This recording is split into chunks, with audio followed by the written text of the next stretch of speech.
আমরা এখন এসেছি আরেকটি নতুন খামারে, যেখানে মুরগি অনেকগুলা মুরগি আছে। এখানে প্রায় 10টা শেড আছে। 10টা শেডের মধ্যে এখন 6টাতে মুরগি আছে, ছোট বড় মিলে।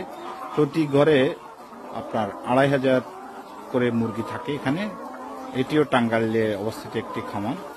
উনি অনেক দিনের পুরাতন খামারি, প্রায় 20-22 বছর থেকে উনি মুরগি পালেন এবং আস্তে আস্তে ওনার খামারটার টোটাল ক্যাপাসিটি 50,000-এ চলে এসেছে। উনি নিজের মুরগির জন্য নিজে খাদ্য তৈরি করেন এবং কোয়ালিটি ফিড উনি সবসময় তৈরি করেন। নিজের মুরগির চাহিদা অনুসারে ফর্মুলা চেঞ্জ করেন, সংযোজন করেন, কোনো আইটেম বিয়োজন করেন, কস্ট মিনিমাইজ করার, খরচ মিনিমাইজ করার চেষ্টা করেন প্রতি কেজি ফিডে। এটি সুন্দর চমৎকার খামার। এটা আসলে যারা লেয়ার খামার করবেন, মাঝারো টাইপের, ধরেন 10,000, 5,000 ক্যাপাসিটি থেকে শুরু করে 50,000, তাদের সকলেরই উচিত যে নিজের খাবারটা নিজের উৎপাদন করা।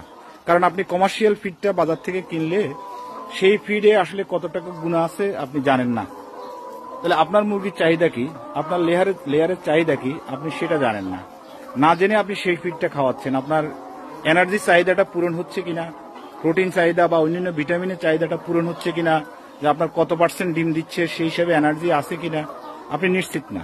সেই নিশ্চিত না থাকার কারণে আপনি বুঝতে পারবেন না যে আপনার মুরগি আসলে সঠিক খাবারটা পাচ্ছে কিনা।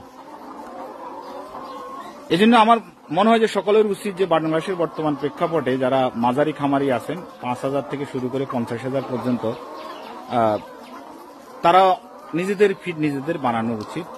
ছোট ফিড মিল আছে, ছোট ফিড মিলের মাধ্যমে নিজেদের ফিড নিজেদের বানানো উচিত। তো আমরা এই ভিডিওতে অবশ্যই আপনাদেরকে দেখাবো যে কিভাবে একটা ছোট ফিড মিল থেকে আপনি আপনার নিজের ফিডটা বানাতে পারেন।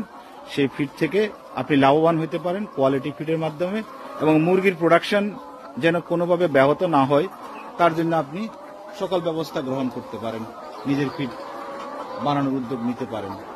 আমরা দেখছি এর একটা খামার, একটি শেড, চারপাশে গাছগাছালি, আবহাওয়াটা অন্য যে কোনো ফার্মের তুলনায় ওপেন হাউস হলেও এখানে তাপটা কিন্তু অনেকটাই কম। তো আপনারা চেষ্টা করবেন গরমের মুরগিকে বাঁচানোর জন্য, দখল থেকে বাঁচানোর জন্য, সঠিকভাবে খাবার দেওয়ার জন্য আপনারা নিজেরা উদ্যোগ নেবেন।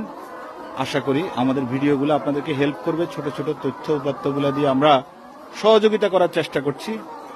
যারা বেশি সচেতনতার সাথে নিজের সাথে মিলিয়ে নেবেন যে আসলে এটা আপনাকে শেখানোর কোনো বিষয় না, আমরা জাস্ট আপনাকে বলছি এই কারণে যে আপনি কোনটা সঠিক করতেছেন, কোনটা ভুল করতেছেন, সেটা জাস্ট মিলিয়ে নেবেন।